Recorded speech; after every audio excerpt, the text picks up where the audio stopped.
Ah, Hi, and Eric back in the booth, aka the Benz. that's right. Ben's booth today. It's a podcast recording because we're in Eric's car for this. I think the automobiles make the best recording booths simply because they're airtight and you get to observe an environment that is real while you're recording. It's not just like the four sound suppressed walls of a studio. Absolutely. One of these days, we gotta hop in the booth and go for a road trip. Like, Dude, see how far we can drive in one episode. oh, live recording would be crazy, dude. You're going clocking 120 on the highway. I'm holding the MacBook. Hmm. Uh, this is crazy. Exactly. That's 120 kilometers per hour for our American breadheads. Our Irish KPH. breadheads, no need to convert. You know what I mean? Shout out to the Irish breadies. We see you in the analytics. That's right. Actually, does UK use miles per hour? I think they do. I don't think they do. You Maybe don't they think so? do. I don't think so. I've been there. I don't think they did it. Really? You're gonna Google it? I am. Okay, Eric's gonna Google it. We will result if they use inches at the subways there though, right? They use inches global. That is a Subway proprietary measurement scale. That's so That along with the like actual ingredients, those are always custom retrofitted. You know what I mean? yes. If you think about it, Subway has done a better job of like pushing the imperial measurement system than America. They're the only reason why America hasn't switched to metric. You think they're probably the only reason? Because footlong just sounds so much better than what 27 incher, so 27 centimeters. 20. How many centimeters is in a foot? Yeah, like 30, 29. Doesn't matter. That's a big number. 30 though. centimeters. But it's a ruler. It's a whole ruler. I'll get a ruler. A ruler is kind of a cool alternative term if they were to go metric. Mhm. One ruler. Exactly. And like the ruler. Exactly. Dude, that's crazy. Mm. How are we doing today? I guess like a 6-inch would be a half ruler, which would be like a Napoleon. They'd call that A half ruler. Yeah, a little shorty. Okay, let's go into that. I don't know anything about Napoleon, but I'm excited to see the movie dropping in November. Oh, really? Is Daniel Radcliffe playing Napoleon? I feel like he would make a good Napoleon. He absolutely would. That's a fact. He's the Harry Potter guy, right? Yeah, he's the Harry Potter guy. Okay. That's a really funny way to describe him. He probably doesn't like that. Or he's probably better learn to like it. He better learn to like it. You know what I mean? No one gives a flying fuck about what's that A24 film where he's like a retard? The Weird Al movie? No. I don't know, but I guess you're right that he owes everything a ghost to Potter. Story or something. Is that ghost? I don't know, dude. But I do think he would make a fantastic Napoleon Bonaparte. And how do you not know anything about him, dude? Who, Napoleon or Daniel Radcliffe? Both, but Napoleon. Is it because you need to spend less time focusing on the Roman Empire and more time focusing on the French Empire? That is true. I think with the Roman Empire constantly, because every time I go into a subway, I realize that is evidence that the Roman Empire really existed. It's true. Subway is the Roman Empire appropriated for the modern palate. 100%. I bet they had sandwiches back then. I bet they like loved a meatball in old Roma, ancient Roma. At the Forum, there'd be like meatball stands. Yeah. You know? I mean, there's probably a reason why that's the food that carried over across the pond over to the west. You know what I mean? Yeah. Like it was good on top of spaghetti there, and it's good on top of spaghetti here, and on top of a sandwich. Yeah, you're right. By the way, I'm very distracted, Ty. We have to address not the elephant in the room, but the dinosaur, like fucking crocodile in the room. Like, what is this thing? How would you describe it? The skeleton in our alley or our closet. Yeah, so, the Walking Dead zombie in the room. Yeah, Eric and I thought we could pregame this episode by eating 6 inches of Subway sandwich, shooting some Jameson, and then recording in a parked car in an alley, in a parkade on a rough side of town. If you're part of the Vancouver PD, disregard that. This whole episode was rendered in Unreal Engine 5. Facts. It's not real. Dude, but like the sounds feel very real. There's just these haunting screams echoing through the night right now as we record. That's right. We're recording this live from Chinatown, live from the gutter in which I used to reside.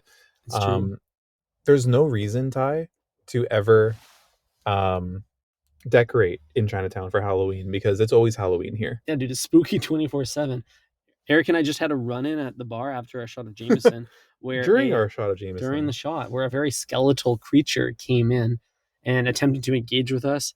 I gave him a fist bump, but I think he was trying to steal my MacBook. I resisted for a few seconds before I had to fist bump him as well. Mm-hmm. I could tell he was getting visibly mad that I wouldn't fist bump him. Mm-hmm. I think like, we don't often talk about the unhoused and how sensitive they are to being like perceived as unhoused. Yeah. They don't want you to talk to them like they're unhoused. Exactly. Yeah. Which makes sense. I'm a podcaster, and I just wanted to be treated like a normal person. A sandwich 100%. artist, they have the luxury of taking off the visor and taking off the name tag when they leave a subway. So they can kind of blend into like the return to civilian life. Mm-hmm. But an unhoused person doesn't really get that opportunity. They can't shed that skin the same way I can, the pod, Mm-hmm. and the sandwich artist, the Mm-hmm. sandwich. Yeah, you're absolutely right. Mm-hmm. So as soon as we slammed our Jamies, Mm-hmm. pull it up, Jamies. Pull it up, Jamie. We played some pool. We got some change for a $5. Mm-hmm. Played a couple games, and this guy just like walked in, and I guess he wanted to play with us. I don't know. I think you want to do a little threesome on the pool table. little action there. He wanted to get in on the pool, and we said after. Mm-hmm. He left for a little while. Then he came back, and then this time I told him no a little bit, more stern. You hurt us. This is when he told me I'm what do you say? I'm not off the rails or something. I'm not a cookie. I don't Yeah, remember. I'm not a cookie. He said, no cookie, no chips, cookie. please. Dude, that's like when I said no to the sandwich artist today. He literally said cookie or chips. 100%. I said no. No cookie. And then this time he kind of like, stomped his feet a little bit, walked away, and then all things were okay. And then by the time we left, we realized this guy's having an argument at the door. Mm-hmm. He's trying to force his way back in, but he's not allowed in by like some kind of vigilante at the bar who took it upon himself to kick this guy out and then lock the door behind him, which was a fucking goated move. It was pretty funny. Locking the door on what should be another customer if treated normally is pretty funny prank at any bar. Totally, dude. Locking the door and the barkeep not batting an eye. Mm-hmm. If anything, like, giving him a free beer. Yeah, totally. Is a pretty cool thing. So yeah, that's what happened. He gave up immediately after that, and then we were able to exit the restaurant bar safely. So kudos to our, good friends over at the London pub. Facts. It is like kind of like the bartending equivalent of a civilian arrest to lock a bad patron out of the bar. Mm-hmm. And then there was like the fucking peanut gallery at the bar as well. Did you see that? Chirping at us. Did you clock the like old guys who are like there for happy hour, being like, yeah, if it gives you any more trouble? Yeah, dude. Well, the most those guys have moved today was when they had to cock their neck 90 degrees to watch what was happening. Absolutely. They are one with that stool. Mm-hmm. It's like a regular cast when you see them sitting like the opposite way on the bar. Like their back is to the bartender and they're facing the restaurant or the bar because that's where the action is. Yeah. Like there's stuff going on and you can't really like turn your back to these guys because they will like stab you with some fentanyl or something. Dude, they're trying to follow you to make eye contact. They're like Medusa, the way that they like watch you cross the room. They're just waiting for some action to unfold. Absolutely, dude. If you look at them, like you'll get the clap. If you look at these guys. Yeah. Damn, it's dicey out there. Mm-hmm. But that's what you got to do for podcasting content. That's right. And we survived. We're here. We're recording. We're safe. Mm-hmm. I checked in safe from the Supremo on Facebook today. Yep, he marked safe on Facebook. Should we talk about our order today? We got some good sandwiches. It was good. Honestly, this was one of the least eventful Subway experiences I've had in a long time, Eric. Simple 6-inch, veggie delight, nothing, no funny business on either end of the sneeze guard. I kept it kosher. He did as he was told. He smiled the whole time. He gave me a good sandwich. Bing, bang, boom. One thing I did notice, and I don't think the sandwich artist knew I noticed this, but he had loaded mine with jalapenos, which I was like really excited to bite into. You know what I mean? But then as he was wrapping it, one of them just kind of like flung out. And then he like grabbed it and tossed it away. No. And I was like, come on, dude, you gotta like squeeze that back in. I need that. Down a man. Yeah. The jalapenos are like they're escape artists. They're just like the black olives. I had quite a few kamikaze black olives in my 6-inch. Like they were flying out of the sandwich, like almost like rockets shooting out of Israel. The way they were like sporadically shooting, their trajectory was really unpredictable. But I don't know if you saw me, but I was catching them left, right, and center. I was like, Yeah, I dude. was back catcher today, protecting the linens from any stain. That's right, dude. After today, you're gonna have to rename your toilet the Iron Bowl, the way it's handling those missiles. Damn, dude. There was a lot of iron in there, I'll tell you. Oh Eric and yeah, I dude. both went we both went extra spinny today. A lot of spinach in those sandwiches. That's right. I had a steak for lunch and then spinach for dinner. It's crazy. Pretty excited about that. There was a noticeable crunch to my sandwich with the addition of extra spinny. Because I normally do extra lettuce, and I thought, well, let's maybe the grass is always greener, or like the leafy green is greener. That's right. Oh, dude, so good today. It was good. It was one of those ones where it's like, I haven't been to Subway in probably like 6 months or so. Last time with you, obviously. So I need to re-enter the realm safely and like, play it safe. Basically, I just don't want to like get the steak and bacon and end up, I don't know, Iron Dome. Yeah. Exactly. Dude, I get that. My game plan. I'll tell you what my game plan is when we walk on the subway. I said, it's spooky season. Clearly, there's hauntings in Chinatown. And I wanted to get a scary sandwich, something that spoke to the season. But once I got in there, two things happened. One, my hunger took over. I just needed the goods. And two, there wasn't really anything besides the tuna that scared me. Everything looked pretty fresh today. I don't know what the scary sandwich is if I were to make one. What is the spooky sandwich?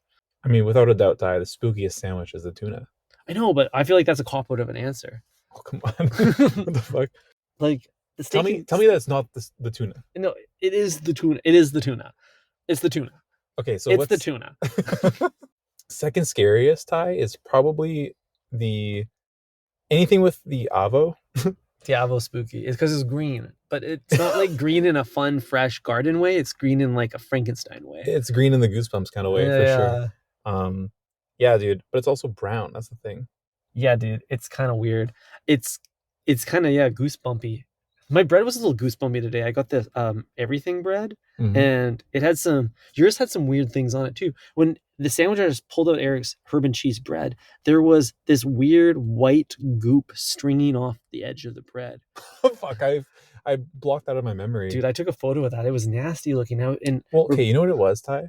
It was a strand of Parmesan that got away. Is that what it was? I think so. I'm a Parmesan poppy at home, so I know it looks like you shredded onto a nice bowl of spaghetti. I know Parmesan too, my guy. But listen, this one was supposed to be baked into the bread, a la herbs and cheese. However, some way, somehow, by the grace of God, Ty, this piece of parm survived the concentration camp that is the oven. Right. It prison braked from the oven. That's right. But somehow ended up back on the bread, which I don't really get. It was like hanging on like I'd imagine that was like it looked like a little lice on the head of your bread. Little lice insect. It wasn't that bad. It looked pretty normal, but at first glance it did look like a tampon string. Yes, it kind of did actually. So we call it out. We say, like, I point at Eric, I'm like, what is that? We're inspecting, and we finally got to address it to the artist, right? we had to Karen our way to management, and he simply said it was the herb. And I know you and I know it's the cheese, and there's only two options, and he picked the herb as the two options. No, but the thing is, like, by the time I asked him, yo, can you check that out? When he flipped the bread over to look, it fell off. And then all he was looking at was the herbs and cheese part of the bread. And he's like, my guy, it's herbs and cheese. You ordered this. And I was like, oh, yeah, keep going. I see. So you know he was none the wiser. He doesn't know what could have been. What could have been, man. That was a bit spooky, actually. You got a little ghost on there. I did. What's another scary sandwich, Ty? I think the steak and cheese is scary. That sandwich is scary. Oh, no, what's that weird one? There's like the half rack of rib sandwich. I looked in a bucket today. The brisket. I looked in the bucket today, deep down to the bottom of the well. There was one like piece of meat that literally looked like those fake arms that they sell at like the Halloween store as a Halloween decoration. It looked like someone had cut off someone's hand, and you could see like the bone and exposed guts. And I said to Eric, what the hell is that in there? He said, it's the brisket. Yeah, I didn't even bat an eyelash. I was like, it's the brisket, Ty. Damn, that is a scary meat. Yeah, it did look like some frightening. discarded human remains. Perhaps the Hannibal Lecter sandwich comes with that on there, but disturbing cheese. That's what I think when I see that. Spooky steak. Nasty. I would never eat that. Mediterranean or other. I would never eat that. Yeah, dude, it was pretty. It was a harrowing sight. It was just a slab of meat with like in a red puddle. Yeah, totally. Pretty nasty stuff, man. Speaking of food puns, you know the surf and turf. You're familiar with the concept, right? You got to surf, you got to surf, and then you turf. Yeah. So I was surfing this weekend in Tofino, and then afterwards I went for dinner, and I was feeling a little bit fishy, so I dabbled in a bit of pescatarian food. I ordered some mussels, right? And I ordered an appy with it, and while I was eating it, I realized I had ordered the surf and turf for pescatarians. Do you know what it is? This is just seafood. No, it's Brussels and mussels. Oh, that was my dinner. I'm like, can I get the Brussels and the mussels? And then the server and I just like made eye contact, and I was like, no way. Oh, so it wasn't a real menu item. It wasn't a menu item. I was comboing two things, two separate orders, and it just came together, and I realized that's the surf and turf. That's my surf and turf. Brussels and mussels. Isn't that cool? Kind of fun. Kind of cool. I would brand that if I was to open a kitchen today. I would brand that and put it on the menu. If anything, it's closer to turf than any meat. Exactly. Because it's literally you're eating the turf. It's a more surf and turf than whatever the actual. What is the surf and the turf part? I've never really thought about it. Is it like shrimp and bacon? What did we call brisket and tuna? Yeah, literally. I think it's usually a steak, like steak and lobster. Oh, it's like the high end version, but like a little steak and shrimp action can happen as well. You know, a la Cactus Club. But yeah, surf and turf. I don't know, man. I don't know if it's for me. I like to go into one genre of meat eating if I could pick, you know. That's because you're a purist, not a tourist. Yes, that's right. That's right. So seafood medley, not for you, because that's a lot of. That's all seafood. Is the seafood medley a tourist mindset or a purist mindset? Because it's a variety of fish, but it's all fish. Nothing at Subway is a purist mindset if you think about it. Okay, double click on that. Because we're not able to determine what any of the meat ingredients actually are. Like I literally could not identify them today. Yeah, we don't know what the seafood medley is. Yeah. We don't know what the tuna is. I felt like a forensic unit trying to move through those buckets. The only thing relevant to like an ingredient at Subway is the name, or the only thing familiar, I should say. So that's like the most surface level you can get, the name of something. So therefore, by ordering anything there, you're a tourist. I guess so. Do you think Subway, you know how companies have doing business names and then their brand names?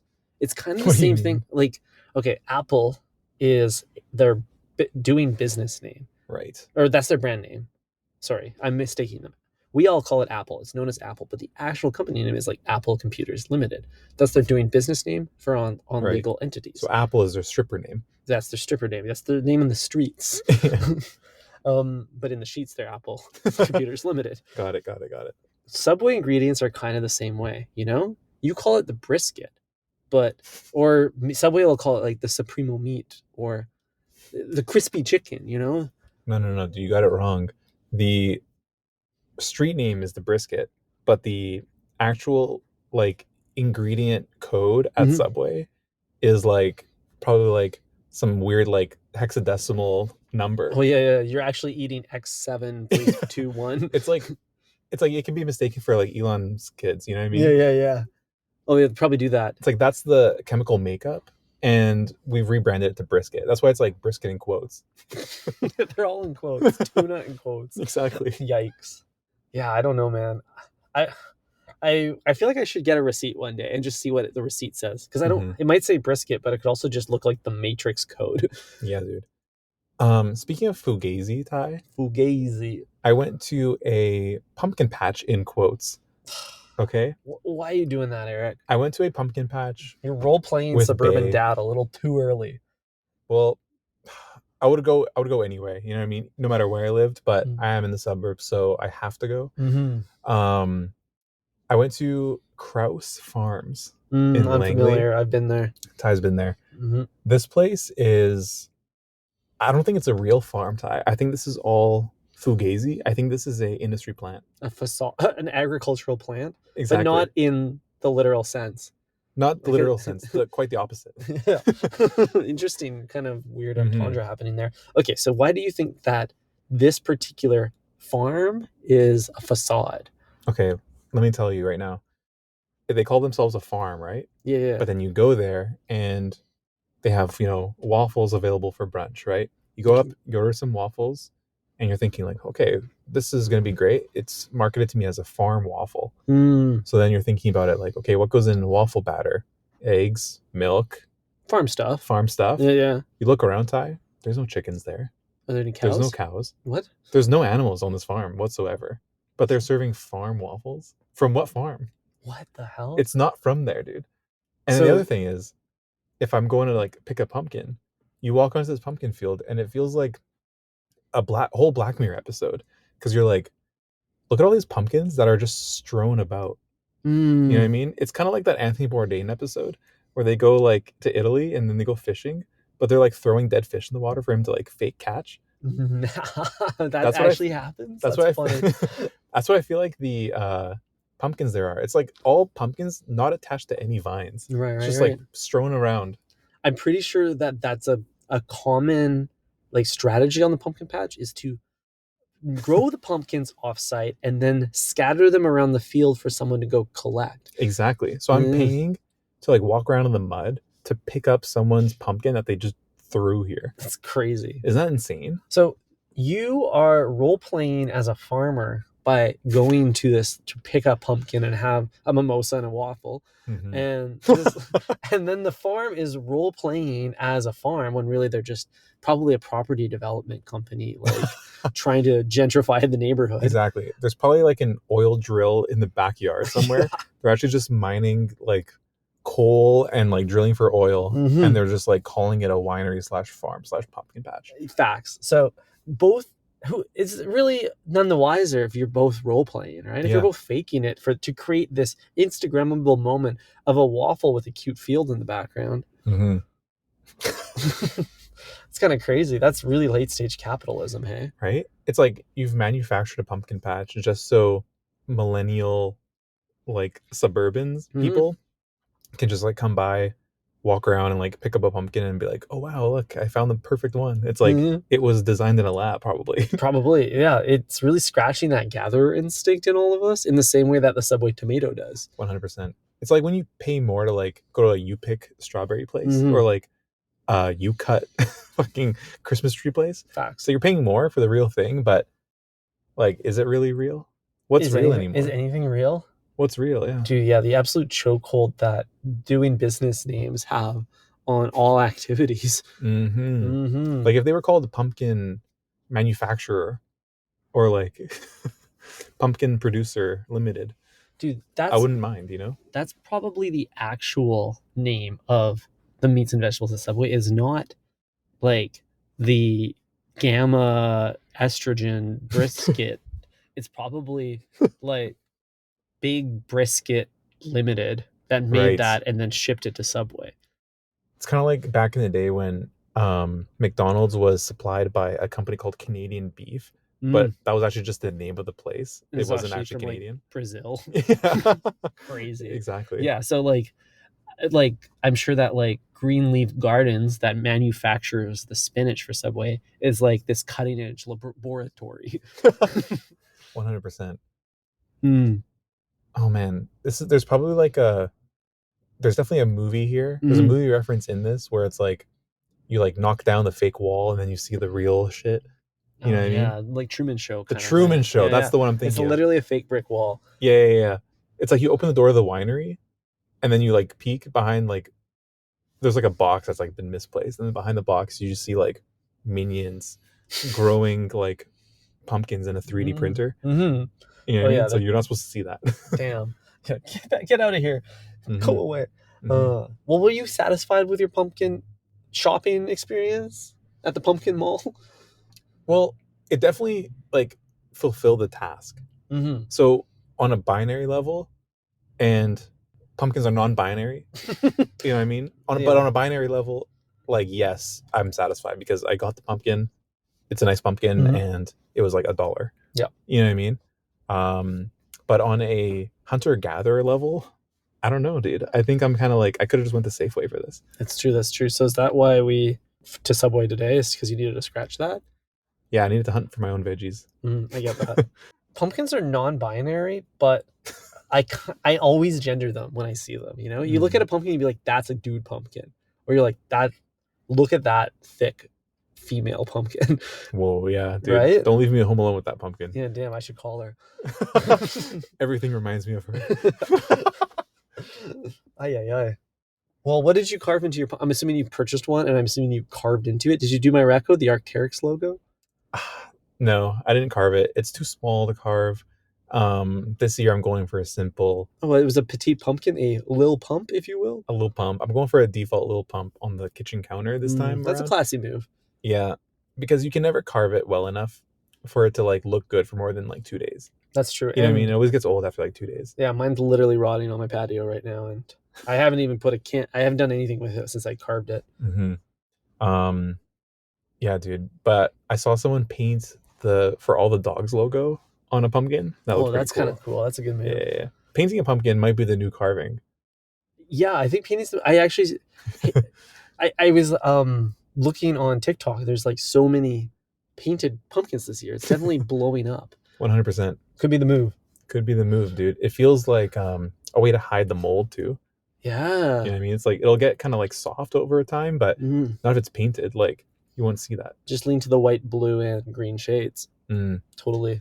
It's the worst though when you like go to pick up your pumpkin and toss it because it's getting old now, and then it just like disintegrates in your hand as you pick it up. That's the worst. I feel like I've had it thrown away. Like one year I didn't clear it for a couple weeks, and it started to melt on the patio furniture it was sitting on, and then it like chemically binded with it, and I had to get rid of the whole table. Oh no. Yeah, dude, it was done. The whole thing went in the compost. Damn, dude. Yeah, nasty shit. Damn, man. But speaking of painting the For All the Dogs album on pumpkins, it's somebody's special day today. That is right. Whose special day it is? It's Aubrey's, friend of the pod. Friend of the pod, Aubrey. Yeah, shout out to Drake. Happy birthday, my main dog. What do you think Drizzy Drake Rogers is doing on his birthday? Dude, I know what he's doing. He's eating the birthday cake cookie. He either got the party platter or the party sub. I don't know which one he maybe both. Drake the type of guy to like walk into the surprise party and be like, you guys shouldn't have. Yeah, no way. He slaps his knee like, no way. Drake the type of guy to blow out everything but one candle and be like, whoops. Yeah. So he's like, this one's for Kiki. Damn. Wow. Yeah, I'm sure he's celebrating great. I saw a video of the two guys from Breaking Bad shaking cocktails at his birthday party. Wait, what? Yeah. Like Jesse and Walt? Jesse and Walt. Yeah, in civilian wear. Wow. Was it a Breaking Bad theme, or they just both happen to be on the invite list? I think they're just chums with Drake. I think they just hang out together. They're in the lab together, if you will. Whoa. I think that'd be a great collab. You know what I mean? Like that somebody definitely planned that and was like, yo, you guys need to like cook up like a blue cocktail. You know? Dude, I don't think those two are doing anything since Breaking Bad ended. Like I think they're just hanging out together. Yeah. Like they're just like best friends for life. And I kind of love that for them. I want to hear their podcast. Wow. Like I want Bryan Cranston to go off on Mike about like what was happening behind the scenes. 100%. That's such a good show. I might have to rewatch that. I have never seen it. Treat yourself to one of the greatest shows ever made. Really? And watched it. Yeah. Better than Yo Gabba Gabba? You know I don't know what that is. Yeah, so I know you just don't know. Tell me what it is. That's my favorite TV show for children. Shut the fuck up. Specifically for children. I like adult shows too, but that's like a really good show. It's you know DJ Lance? No. He played at Coachella? No, is this like DJ Envy's cousin or something? No. He's just like the host of Yo Gabba Gabba, and he like MGMT was on it. How have you not heard of this show? Okay, hold on. It's just like these goofy ass monsters that kind of look like the Cookie Monster doing goofy ass things in DJ Lance's imaginary land. This is so strange. No, I've never heard of this. Yo, It's a solid TV show Is as far this a as cartoon? yeah. Well, no, it's live action. Okay. I was gonna say I don't fuck with cartoons, Yeah. even though I know you're going as a cartoon for Halloween this Yeah, year. no spoilers, no spoilers. Yeah. Yeah. But he needs to get to his Canadian Tire appointment, his buy online pickup in store reservation at Canadian Tire. Yeah, this is crazy. I will reveal. I have to go to Canadian Tire right now for the American and Irish breadheads that have been listening to our pod nonstop this week. Thank you for your service. Canadian Tire is like an automotive superstore in Canada. Is that how you describe it? Yeah, let me think of a store that people would know. Like it's like Trader Joe's but for cars. Trader Joe's for cars. Or Costco. It's like a Costco. small Costco. Yeah. But it's specifically oriented around the automobile and then activities that people who like automobiles like fishing and car repair and sports. Yeah. It's like if you have a driveway, then you probably play street hockey. Mhm. So they have that stuff too. They got that stuff too, yeah. So I'm going there because they are the only place in the Lower Mainland that I could find a chef's hat. And that's what I'm buying there, a chef's hat. We talked about this earlier. Why are chef's hats so kooky? Yeah, they have no functional role. They're just weird on purpose. It's all symbolic. 100% symbolic.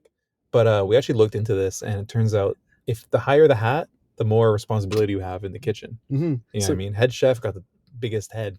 Dude, but I don't understand, like, if they just like keep swapping it out like every month, like you get a promotion, you make a killer filet mignon, and they like you can't just add another inch to the hat. You have to get a new hat. So it must be an annual remuneration thing where like the restaurant gives you a nicer hat as a reward of good service. Because the higher the hat, the more respected the chef is. That's the rule. Do you think that at all applies to sandwich artists? Like, do you think like the longer the brim on your visor, the more inches you've made? That would be pretty cool. Yeah, you got a little duck bill if you've been in your length of service exceeds 10 years. Damn, that'd be a long time to make footlongs. It could be that. I also think like you could go like shorter with the gloves. Like an amateur sandwich artist should theoretically have a plastic glove all the way up to their elbow, you know, just to really keep any arm hair or other bodily thing like flaking off. And like, but a pro sandwich artist just needs a couple little finger caps. Totally. Or dare I say, no glove at all. Yeah, the only thing between your expert hands and the sandwich should be your tattoos. Exactly. That's all. That's all the glove I need. Exactly. Oh, well, Ty, I think we should wrap here. This has been a beautiful episode. Wonderful. Truly wonderful. Have fun at Canadian Tire. Don't get lost in the automotive aisle. I think you need to like buy a new brake light for your car. Thank you. So you should totally do that in this trip. I think it'll be worth your time. I think you should mind your own business. I'm worried about you, Ty. I'm worried that you're going to be slamming on the brakes in traffic and then some BMW will slam right in the back of you. I mean, it'll be their fault and you might get a payout, but I don't want you to get hurt, you know? I don't think it would be their fault at all. I think insurance would be on my ass, just like you were tailgating me when you learned that my brake light was out. I tailgate you out of love. Well, thank you. Got to watch your back and your trunk. Okay. Thanks for listening, breadheads. Ciao. Catch you on Friday. Ciao.